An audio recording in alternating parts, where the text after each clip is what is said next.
बातों पर भरोसा करके आगे हम ठीक करेंगे। निश्चित रूप से उनको इस अवसर का लाभ उठा लेना चाहिए और जो गठबंधन का कैंडिडेट है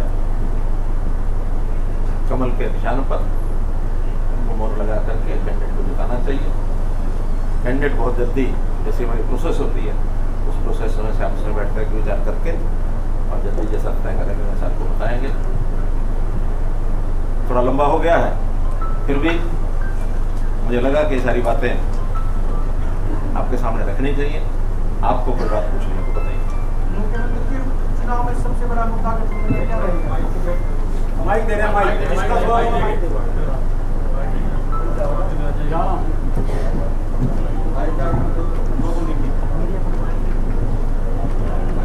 मुख्यमंत्री चुनाव में गठबंधन का सबसे बड़ा मुद्दा क्या रहेगा? देखिए, कभी भी चुनाव में कभी भी कोई एक मुद्दे पर चुनाव नहीं लड़ा जाता।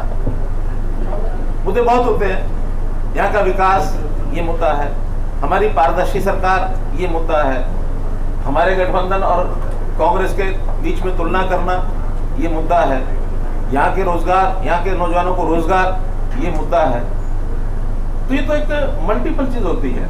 आखिर प्रदेश सरकार कोई एक चीज पर थोड़ी काम करती है, प्रदेश सरकार सब चीजों पर काम करती है। अच्छा सामाजिक जीवन, उज्जवल भविष्य, ये मुद्दे हैं।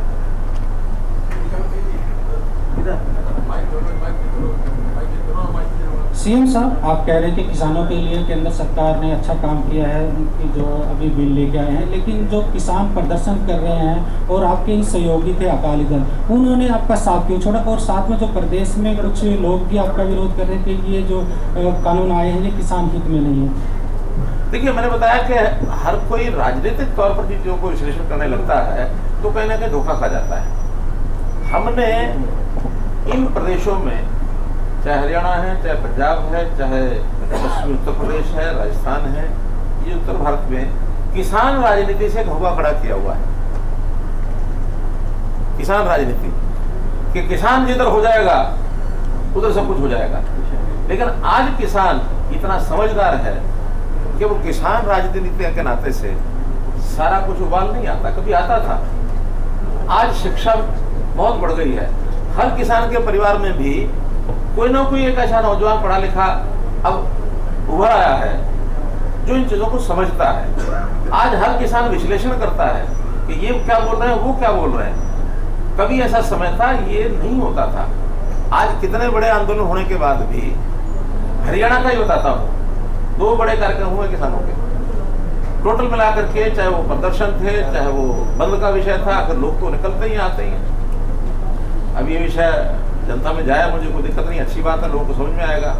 इनकी टोटल संख्या मैक्सिमम किसी एक दिन रही है तो 10,500 रही है। सर, जिस तरह से नाम अखबारों में आ गया या कहीं प्रदर्शन हो गया, कहीं फोटो आ गए कि किसानों का बहुत बड़ा आंदोलन खड़ा हो गया है। हमारा किसान समझदार है, उससे ज्यादा लोग तो अब हमारे जो ट्रैक्टर रैलियां हो रही हैं उसमें ज्यादा आ रहे हैं। इनके ट्रैक्टरों से ज्यादा है, इनकी संख्या से ज्यादा है। लेकिन चूंकि जो सत्ताधारी दल होता है उसको अपना एक संयम रखना पड़ता है ताकि समाज में लोग भिड़ ना जाए। एक संयम होता है, ये कर रहे हैं, कर रहे। सर, 54 गांव है बड़ौदा विधानसभा क्षेत्र में, जो उनके ग्राउंड पे हम गए तो उनके हालात बड़े खस्ता है। क्या प्राथमिकता ये रहेंगी? मैंने बताया कि पहले तो सार्वजनिक काम, इस इलाके की समस्या है, फिर उसी में से चीजें आगे बढ़ेंगी। क्योंकि आज अगर किसी व्यक्ति की परिवार की बात समझते हैं कि आज फंसता है तो ये दुष्परिणाम आज का एक दिन का नहीं है, न ही पिछले 5 साल का है। ये दुष्परिणाम लगातार 20-30 साल का जो पीढ़ी जब शुरू होती है उसकी चिंता उस समय करनी पड़ती है।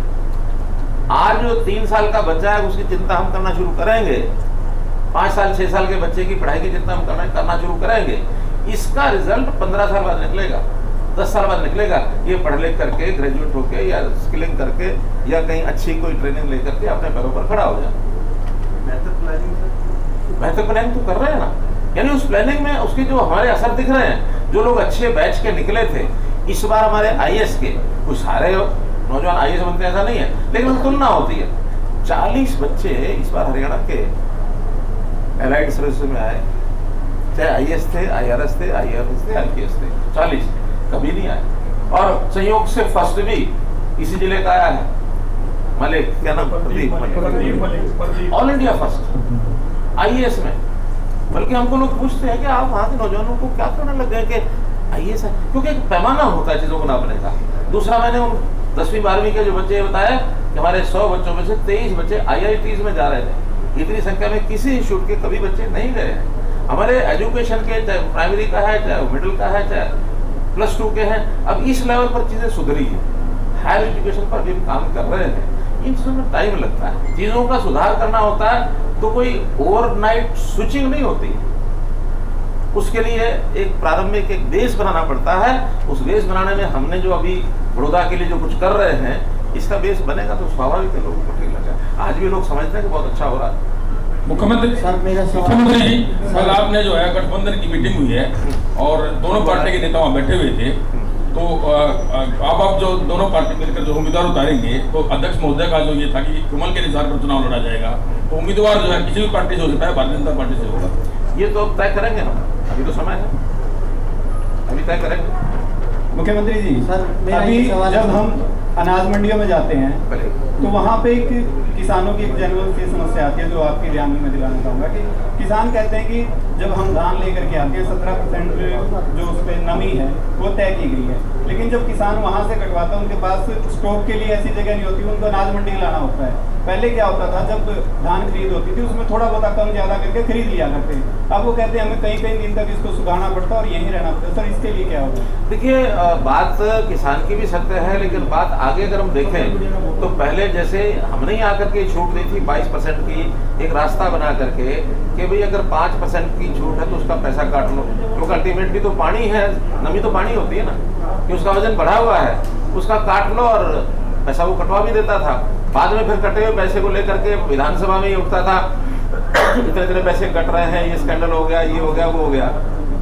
बाद में शिकायतें आई कि मिलों में भी, मिलर्स ने कहा कि इस मुआवजे का हम नहीं लेंगे क्योंकि वो काला हो जाता है, सड़ जाता है। उधर FCI की शिकायतें आई तो 19% से ऊपर अगर उसको इकट्ठा रख लिया और वो ठीक से मिलर्स ने नहीं सुखाया, उसमें 1 महीना पड़ा रहा, तो वो काला हो जाएगा, धान खराब हो जाएगा, नेशनल लॉस होगा। उसमें से इस बात तय किया कि स्टैंडर्ड मुआवजा तो 17%, लेकिन फिर भी किसान को कहा कि अगर कहीं नापते समय 2% ऊपर तक भी निकल आती है तो उस 2% का लॉस जो है वो किसान से लिया जाएगा, in shape of goods, not in shape of cash. के 100 यानी 19 है तो 102 किलो तोल करके 100 किलो का पैसा दे दो, ताकि जब वो सूखेगा तो 2 किलो अपने आप कम हो जाएगा। वो मंडी में सूखे, आड़ती सुखाए, मिलर सुखाए, सूखना तो पड़ेगा। मिलर शेलर से पहले 17% करेगा तो शेलिंग होगी, नहीं तो हो नहीं पाएगी। तो अब 19 तक किया है, 19 के ऊपर वो ना लाए, और लाए तो सुखा के लाए, क्योंकि आज अभी तक किसी ने चेक नहीं किया था। अब जब चेक किया है तो उसको सुखाना तो पड़ेगा। हाँ, आगे हम मंडियों में ड्रायर्स लाने की व्यवस्था कर रहे हैं, ताकि ड्रायर्स आ जाएं तो फिर मंडी में आने के बाद भी गेट के ऊपर एक एरिया तय कर दिया, उसमें वो जाए, अपना ड्रायर में ट्रॉली डाले और उसका मीटर लगे होते हैं उसमें, जैसे ही वो ड्रायर में उस रेंज में आ जाएगा उसको उठाएंगे, ट्रॉली में ला के बेच देंगे। ये व्यवस्था हम अगले साल कर पाएंगे, अभी क्योंकि उसमें समय लगता है। सर नमस्कार। सर, मेरा ये सवाल था, आपने पूरी प्रेस कॉन्फ्रेंस में कांग्रेस का जिक्र किया, INLD का एक बार भी जिक्र नहीं किया, मतलब INLD यहाँ पर कहीं नहीं है। अब आपको पता होगा है कि नहीं है। मुख्यमंत्री हम तो पिछले जो परिणाम होते हैं वो देखते हैं, आज अगर कुछ हो गई तो अगली बार फिर इसकी भी चर्चा शुरू करते हैं। सर, एक सवाल ये है कि जैसे किसानों को लेकर आपने कहा कि जो बाहर के राज्यों से माल आ रहा है उसमें कंफ्यूजन ये है कि MSP पे नहीं खरीदेंगे या फिर उनका जो बाकी नॉर्मल प्रोसेस के तहत बाहर जो मंडियों से खरीद हो सकती है कि वो नहीं हो सकती, क्योंकि ये पूरा कानून बिल आए हैं, जो नियम आए हैं उसके मुताबिक तो कहीं का भी माल कहीं बिक सकता है, कहीं का बिक सकता है, कहीं ले सकता है, कोई दे सकता है। लेकिन ये खरीदारी और खरीद करने वाला और बेचने वाला उनकी सहमति होती है।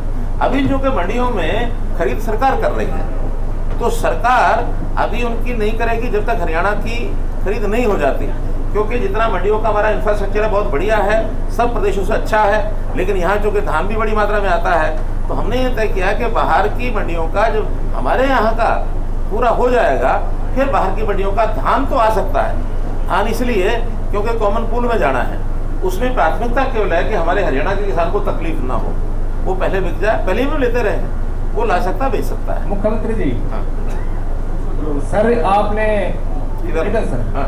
सर आपने अक्टूबर 2015 में बाईपास की घोषणा की थी, अभी भी इसी तरह घोषणा की, घोषणा एक निश्चित समय में पूरी हो, इसके लिए आपका क्या प्रयास रहेगा? देखिए, वो जो बाईपास सबने किया था तो वो एक छोटे बाईपास के रूप में अंदर से वो रोड बन करके काम अभी चल गया है।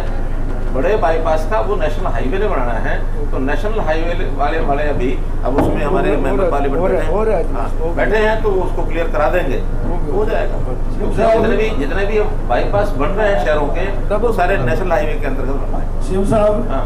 सरकार ने बाई इलेक्शन जींद में भी लड़ा है। अब क्यों अगर हम कंपेयर करें तो धनराशि जो व्यवस्थित की है, मंजूर की है, वो काफ़ी अच्छी है, अच्छी बात है, लेकिन इसके पीछे विचार क्या है सर? कौन सी धनराशि? जितने भी प्रोजेक्ट आपने मंजूर विकास के लिए नहीं, देखिए, मैंने बताया कि कोई पिछड़ा इलाका ज्यादा रह गया तो उस पिछड़े इलाके को आगे बढ़ाना, ये हमारी सरकार का काम होता है। हमने तो पिछली बार जब पहले सेशन में आए थे तब भी आते ये घोषणा की थी सभी विधायकों को कि 5-5 करोड़ रुपए का काम ला दो और करवा लो, चाहे वो बीजेपी का था, चाहे इनेलो का था, चाहे वो कांग्रेस का था, कोई था। इस बार भी आते ही 90 के 90 विधायकों को हमने कहा कि 5-5 करोड़ रुपए का काम ले आओ और अपना काम करा लो। पहली बार में 450 करोड़ रुपया सभी विधायकों को बराबर देने वाली सरकार ये पहली सरकार है। हाँ, वो एक बार देते हम शुरू में, ताकि वो चुनाव जीत के आए हैं, कुछ ना कुछ अपने करके आए होंगे कमिटमेंट, तो पार्टी लेवल से ऊपर उठ करके सरकार की ओर से 5 करोड़ रुपये सबको दे दिया जाए। काम तो कराना जनता का, कोई विधायक ने तो जेब में डालने नहीं है।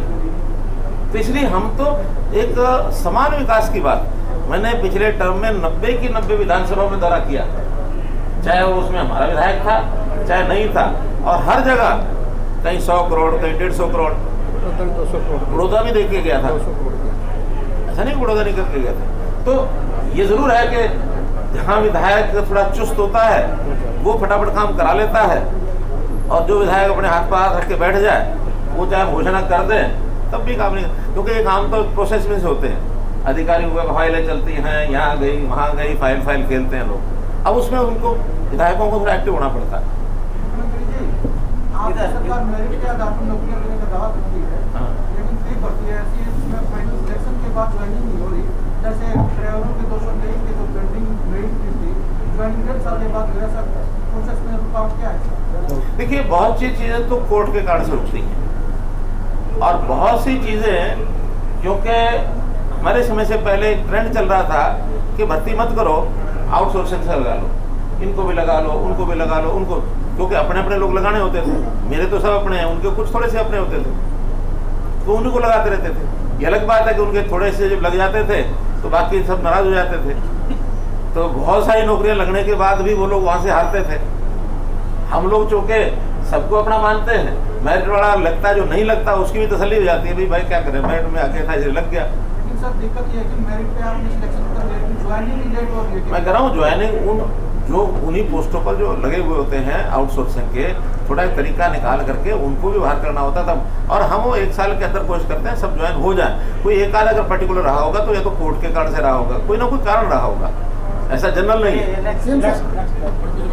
सीएम साहब, मेरा सवाल ये है, आपको एक बहन बोल रही है, इसको पहले बोल एक पहली बार अभी प्रश्न आया। सर, मैं कथुरा गांव से हूँ और 2012 में मैंने 12वीं की, तो तब मैं 12वीं करने अपने खेत का काम करते स्कूल जाती थी, तो मैं देखती थी आहुलाना की बेटियां, भुंडेरी की बेटियां, कहलपा की बेटियां मेरे गांव में पढ़ने आती थी। तो कई ऐसे गांव हैं इन चब्बन गांव में जिनमें 10वीं से आगे स्कूल ही नहीं है। कई गांव ऐसे जिनकी भले ही जनसंख्या कम हो, वहां से तो मिडिल क्लास तक स्कूल है। तो ऐसे में क्या अब की बार उम्मीद जगेगी गांव की बेटियों को आगे पढ़ सके, अपने सपनों की उड़ान ले सके? दूसरा सवाल, और कई सवाल पूछे, बाकियों की बारी आ जाएगी।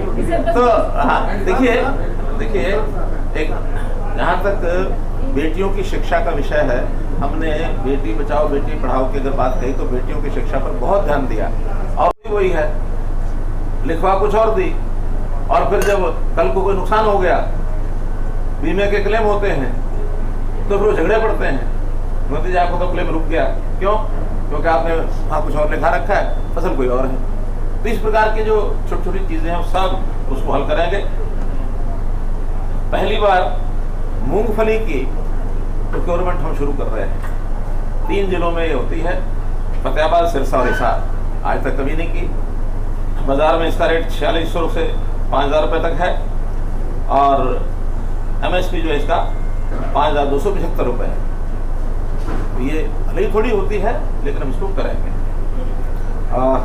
कपास लोग ज़्यादा बो रहे हैं इस बार, जो कि मेरी फसल मेरा पानी मेरी विरासत, ये जो योजना हमने शुरू की थी कि जहाँ पानी बहुत नीचे चला गया वहाँ पर लोगों ने धान छोड़ करके इस बार कपास ज़्यादा बोई है। ध्यान में आया है कि हमारी जो जिनिंग मिल्स हैं वो आधी से ज़्यादा बंद पड़ी हैं क्योंकि आउटडेटेड हो गई, पुरानी टेक्नोलॉजी थी। उसको अगर वो नई टेक्नोलॉजी में बदलना चाहेंगे तो सरकार उसमें सहायता करेगी ताकि हम अपनी जिनिंग मिल्स को चलवा सकें। और जिनिंग मिल ज़्यादा चलने लग गई तो कपास भी लोग ज़्यादा बोएंगे, अच्छी कैश क्रॉप है, फसल अच्छी है। इस प्रकार से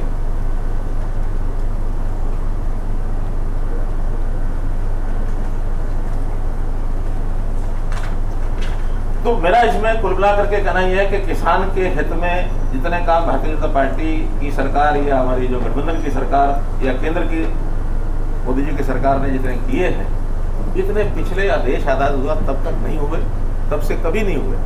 अब वो इतने हो रहे हैं, लेकिन जिनको तकलीफ हो रही है उनके, क्योंकि उनकी पेटी में कुछ है नहीं, खाली हो गई पेटी, तो उनको कोई ना कोई विषय मुद्दा जो है उठा करके, अभी एक ऐसा मुद्दा उठाया उन्होंने, वास्तव में इसकी बहुत किसानों को तो समझ भी नहीं है ये है क्या, लेकिन जो कि जैसे होता है लग जाओ भाई लग जाओ, लग जाओ भाई लग जाओ, तो वो लग गए। 10-15 दिन उन्होंने सब किया है। आज किसान जो है उनको समझ चुका है। अब हमने भी भारतीय जनता पार्टी की पार्टी के नाते से हमने किसानों की बड़ी बड़ी रैलियां की हैं। कल आपके यहाँ भी ट्रैक्टर रैली थी, तो उसमें उत्साह में कमी तो नहीं थी और वो जवाब था उनके लिए। अब वो कहीं कुछ नहीं कर पाएंगे और किसान को हर प्रकार का लाभ ये उनको मिलेगा। फिर भी हम किसान की जो जागरूकता है वो और बढ़ाएंगे, कार्यक्रम करेंगे, सरकार के नाते भी, पार्टियों के नाते भी, दोनों पार्टियां लगेंगी, सब उनको समझाएंगे। अभी हमने प्रगतिशील किसानों का एक सेमिनार किया है, उसके लिए आह्वान किया है कि आप जो बढ़िया फसल उगाते हैं मल्टीप्लाई करिए अपने आप को। अभी लगभग 500 प्रगतिशील किसान हैं। हमने योजना बना करके उनको प्रोत्साहन देने की बात की है कि हर किसान अपने जैसे 10-10 किसान बनाए एक साल में। 500 के साल 2 साल में 5000 होंगे, आगे 2 साल के अंदर 5000 के 50,000 होंगे। मल्टीप्लाई करते करते 50,000 अगर चीज़ों को आगे बढ़ाएंगे तो 5 लाख तक जाएंगे। तो हर किसान को अच्छा बीज, अच्छी खाद, अच्छी मार्केटिंग और विविधीकरण के नाते से कौन सी फसल जिसमें ज़्यादा आमदन हो सकती है, इस ओर आगे बढ़ने का बहुत अवसर है, उसको हम कर रहे हैं। कांग्रेस का जहाँ तक हाल है, ये कोई भी ऐसा विषय आता है जो इनके बस का कभी था नहीं, मोदी जी हिम्मत करके उसको जो आगे करना शुरू करते हैं तो इनका स्वभाव है एक भय दिखाना। जैसे भूत प्रेत का भय होता है ना कि भूत आ जाएगा, हुआ आ जाएगा। 370 खत्म करने की बात जब की थी केंद्र सरकार ने, तो उन्होंने कहा कि अगर 370 खत्म कर देंगे तो जम्मू कश्मीर में खून की नदियां बह जाएंगी। 1 साल हो गया, कुछ हुआ जम्मू कश्मीर में? सब शांति से रह रहे हैं, बल्कि पहले से ज्यादा शांति है। अब उनको पता है कि अगर कहीं गड़बड़ की और मोदी जी की आंख पड़ गई तो गड़बड़ करने वालों को शामत है। पाकिस्तान जितनी हरकतें करता था उसके खिलाफ कोई एक्शन भी लेना होता था तो कांग्रेस अपने समय में डरती थी क्या कि पाकिस्तान के ऊपर थोड़ा सा कुछ ज्यादा हमने कर दिया तो कहीं दुनिया के बाकी देश उसके सहायता करके कहीं परमाणु युद्ध ना शुरू हो जाए, हमारे ऊपर एटम बम न डाल दें। मोदी जी ने बालाकोट में ठोक दिया। चाइना के भी जो 20-22 लोग हमारे शहीद हुए, बदले में 50 मारे उनके। आज चाइना को भी आंखों में आंखें डाल के देखने वाला कोई आदमी है तो नरेंद्र मोदी। जो होगा होगा, लेकिन हिम्मत से डट करके अपने देश की रक्षा सुरक्षा करना, इन्होंने हमेशा डर दिखाया, भय दिखाया। ये सिटीजन अमेंडमेंट एक्ट CAA क्या कहते थे कि अगर ये लागू हो गया तो मुसलमानों को भगा दिया जाएगा। किसी एक मुसलमान का बाल बांका हुआ? धरने इन्होंने दिए, सब षड्यंत्र के रूप में।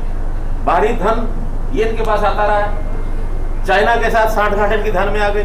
कैसे कैसे MOU उन्होंने उस समय किए, सब ध्यान में आ रहे हैं। और कई बार चीजों को कैसे खराब किया जाता है, उसके लिए थोड़ा कोई विषय को मिल जाए उसको बवाल खड़ा करते हैं। हाथरस की घटना, बवाल खड़ा कर दिया, निकला क्या? षड्यंत्र। बाहरी विदेशी जगह से षड्यंत्र जारी किए जाते हैं कि सरकार को उसको पूरा करना ही हमारा काम है। इस प्रकार से एक नेशनल हाईवे हमारे सांसद महोदय ने ध्यान कराया है कि सोनीपत गोहाना जींद, ये ग्रीन हाईवे, पूरा हाँ, ये जो नेशनल हाईवे निकलेगा ये 2500 करोड़ रुपए का काम शुरू हो गया, इसका काम शुरू हो चुका है। और एक वो जो अमृतसर वाला वो अलग है, वो भी है, हाँ, एक नया हाईवे जो कुंडली से शुरू होगा और अमृतसर तक एक्सप्रेस हाईवे वो निकलने वाला है। उसकी अलाइनमेंट भी कमोबेश इसी इलाके से होकर निकलने वाली है। से ऊपर से हाँ, यहाँ से जींद से आगे नरवाना के पास से होते हुए और सीधा अमृतसर जा करके वो मिलने वाला है। अमृतसर से जम्मू है। उस हाईवे के बनने के बाद जो लोग जम्मू जाते हैं, आज जिनको 12 घंटे 13 घंटे लगते हैं, वो 8 घंटे में जम्मू पहुंचने की स्थिति उनकी बनेगी। अरे कटड़ावाड़ा ही जो उधर से आ रहा है ना, कि महेंद्रगढ़ से उधर से वो है नेशनल 152D है, वो है इस्माइलाबाद से और नारनौल। लेकिन वो यहाँ से ना जींद की उड़ने से जुलाने से यहाँ इसका बॉर्डर टच करेगा, बॉर्डर टच करेगा। तो ऐसे जो इंफ्रास्ट्रक्चर के विषय हैं वो सारे भी चल रहे हैं। कांग्रेस हमेशा एक हवा दिखाने वाली पार्टी रही है कि जैसे अभी किसानों को के 3 जो बिल बन गए हैं, ये आपका ये कर देंगे, वो कर देंगे, मंडियां खत्म हो जाएंगी, MSP खत्म हो जाएगा, आपके फसल को लूट लेंगे।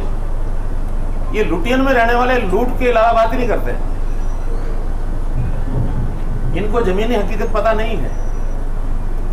जिस MSP के हटाने की उन्होंने बात की, अभी लेटेस्ट प्रोक्योरमेंट ये सब उसी MSP पर हो रही है और इनकी सरकारों से अच्छी हो रही है। हमें तो बल्कि एक और मेहनत करनी पड़ रही है कि राजस्थान के बाजरे का व्यापारी या किसान वहां से हमारे यहाँ बाजरा ना लेकर के आ सके। उसका कारण वहां वो 1300 रुपए में आज भी बिक रहा है। दूसरी लाइन में लगा, दूसरी लाइन में लगा, वहां 1300 रुपए बाजरा आज भी बिक रहा है। हम 2150 रुपए बाजरा हम खरीद रहे हैं और अपने हरियाणा के किसान को कहा है एक दाना बाजरे का हम खरीदेंगे। क्या पंजाब में और राजस्थान में ये खरीद नहीं सकते क्या? जब हम किसान का जो ये घाटा है वो देने के लिए तैयार है, तो वो अपने प्रदेश के घाटे को क्यों नहीं देते हैं? और हमको ये पता है कि राजस्थान के किसानों का लगभग 50,000 मीट्रिक टन नहीं क्विंटल है, लेकिन इतना वो स्मगल हो रहा है, आ गया है। शिकायतें मिल रही हैं कि सारा बाजरा नहीं खरीद रहे। हम केवल अपने किसान का खरीदेंगे। हमने मेरी फसल मेरा ब्यौरा ये पोर्टल बनाया है, केवल इसीलिए बनाया कि यहाँ का किसान उसमें रजिस्टर करे। कुछ जगह शिकायत मिल रही है कि वो रजिस्टर नहीं करा सके, कहीं अनजाने में नहीं कराया, गफलत में नहीं कराया, क्या जरूरत है। अब उनको भी ध्यान में आ रहा है कि अगर नहीं कराया तो ये 1300 रुपये बिकेगा, कराया तो 2150 में बिकेगा। लेकिन अपने किसान को मौका देंगे कि वो अपनी फर्द ले आए और उस फर्द के हिसाब से जो उसकी गिरदावरी हुई है उसके हिसाब से अगर सिद्ध हो जाता है। हमारे पास भी सैटेलाइट के चित्र सारे हैं। अब हम सैटेलाइट के चित्र भी कराने लग गए हैं कि किस किसान ने क्या फसल बोई है। एक तो गिरदावरी होती है, एक हमारा एग्रीकल्चर डिपार्टमेंट भी उसका जा करके वेरीफाई करता है और फिर सैटेलाइट है। 3 प्रकार से देखा जाता है कि भाई किसान ने क्या बोया हुआ है, जिसका सिद्ध हो जाएगा कि बाजरा उसका खेत का है, उसने बोया, उसका सबका लिया जाएगा, एक दाना लिया जाएगा। लेकिन कोई गलती से या लालच से पंजाब की चीज को, राजस्थान की चीज को हमारे यहाँ के बेचना चाहेगा, हम नहीं खरीदेंगे। हमने मक्का भी शुरू कर दिया है कि मक्का भी हम MSP पर खरीदेंगे। कपास खरीदी जा रही है। अगर ये कपास ना खरीदी जाती तो बाजार में 3,500 बिकती और हमारा MSP का रेट है 5700 रुपया। तो ये 1,500-2 हज़ार रुपये का लाभ ये किसान को पहुंच रहा है। मेरा किसानों से आपके माध्यम से निवेदन है कि एक बार अगर उनका कोई जानकार पंजाब में या राजस्थान में हो, जरा उन किसानों से फोन करके पूछ तो ले कि आपके यहाँ बाजरे का क्या हाल है, आपके यहाँ सरसों का क्या हाल रहा था पहले जब सरसों बिकी थी, आज कपास का क्या हाल है, मक्के का क्या हाल है। वो आपको बता देंगे कि वहाँ क्या हालत बुरी हालत है। हम तो 70 लाख एकड़ जमीन हमारी एग्रीकल्चर लैंड है हरियाणा की। एक समय ऐसा करेंगे कि 70 लाख एकड़ का ट्रैकिंग करेंगे कि किसने क्या बोया है। खाली भी अगर है वो भी दर्ज कराएंगे भी मेरी खाली है, उसका भी दुरुपयोग ना हो सके। और एक एक का घर से दाना दाना मंगा करके खरीदने का हमारी योजना है, हमारा सिस्टम है। आज हम टेक्निकल अपने सारे सिस्टम्स को यूज करते हुए किसान को बहुत लाभ दे रहे हैं।